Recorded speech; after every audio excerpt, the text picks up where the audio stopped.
In my 20 years of listing homes, I have seen sellers overprice their homes for every reason you can imagine. They need a certain number to pay off debt. They want enough to buy their next home. They remember what their neighbor got back in 2022. They've put their heart and soul into this house, and they feel that it's worth more. And I understand all that. I really do. But here's the hard truth that nobody tells you. The market doesn't care what you need. It only cares about what buyers are willing to pay right now. When those two numbers don't match, sellers pay a price that is almost always bigger than the gap they were trying to close. Hi, I'm Jennifer Martin, real estate broker with over 20 years of experience. This channel exists to give you the insider knowledge that most real estate agents are too uncomfortable to share. The emotional price gap. It's the difference between what a seller feels that their home is worth based on memories, improvements, and personal attachment versus what the market truly supports based on data.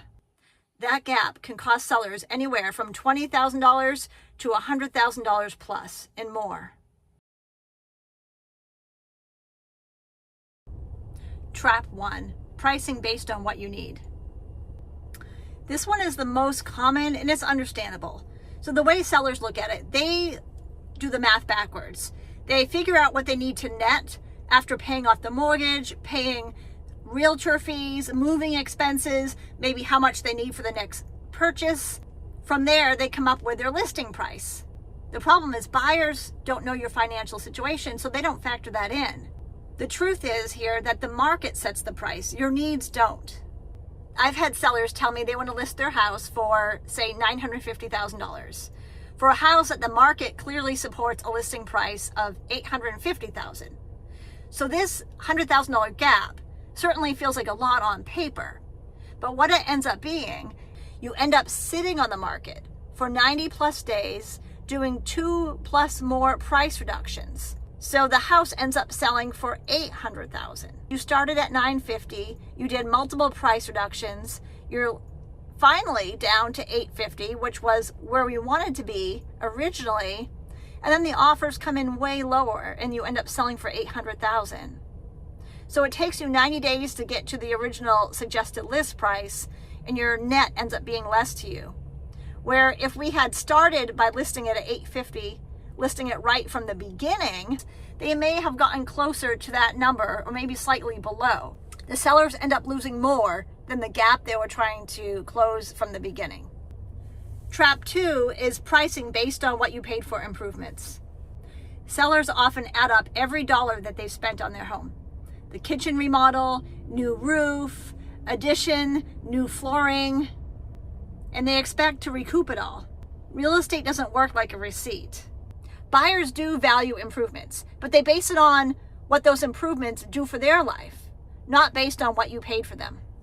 And you don't always get 100% of what you paid. Some improvements you may get 80 cents on the dollar, and others you may only get 40 cents on the dollar. When you own a home, you have to maintain it, right? So let's say you live there for 20 years. And during those 20 years, you replace the roof, you replace the siding, maybe you replace the windows. This is all part of home ownership. So you can't add all these up and expect to get 100% return of what you spent maintaining your house. And then when you don't make those improvements over time and you list your house and you do have an older roof, or let's say some wood rot on the siding, these things show up as deferred maintenance. So the buyers are going to flag you on it, saying that the sellers haven't maintained the home. So there's a certain responsibility there as a homeowner that you have to maintain over the years. You're expected to maintain your HVAC, expected to take care of wood rot, expected to replace your roof when the time comes. So these things don't add on to your asking price. The asking price of your house is what the market will support at the time of list date. So as much as I would love to give you all your money back for everything that you spent, it's just not how it works in real estate. Basically, the market is going to tell you what your home is worth, regardless of the improvements you've made. Pricing based on 2022 peak values. This one is particularly relevant right now in 2026. Many sellers bought or refinanced during 2021 or 2022 peak values, and they have this number set in their mind.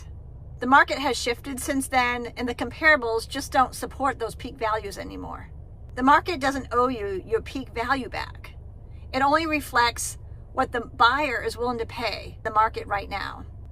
So your job when listing your house for sale is to win in the current market, not based on a previous one. Trap 4 is pricing it based on what your neighbors got. You don't necessarily know the full story. Your neighbor's house could have been in better shape, better condition, maybe had new windows, a renovated kitchen, a finished basement, maybe certain adjustments that the realtor made based on what buyers are wanting in the market today. There's a lot that goes into pricing a home. I mean, they may have just gotten lucky and got multiple offers. Basically, every home is different, and every home has its own set of circumstances.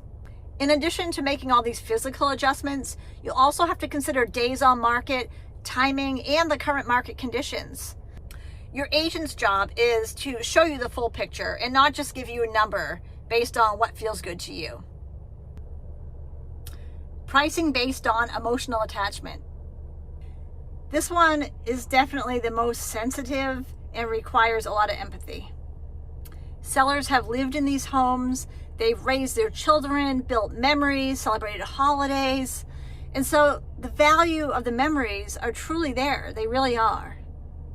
But buyers are not purchasing the memories, unfortunately. They're purchasing the property. The home that may feel priceless to sellers is being evaluated by buyers based on square footage, location, condition, and comparable sales. And this is why we always advise sellers to take down all personal photos prior to listing. When you list your home for sale, your memories go with you. You want the buyers to see their family in your house. You want the buyers to imagine themselves in your home and spending holidays so they can make their memories now moving forward. Here's what emotional pricing costs you in the real world. When you price your home based on emotional memory, it sits on the market. The first 2 weeks, that is your golden window of opportunity. Once your home goes stale, 21, 30 days on the market, buyers start asking why the home is still available. Buyers will start assuming something is wrong, and if they see a price reduction, they're going to question that, and your offers are going to come in lower and lower.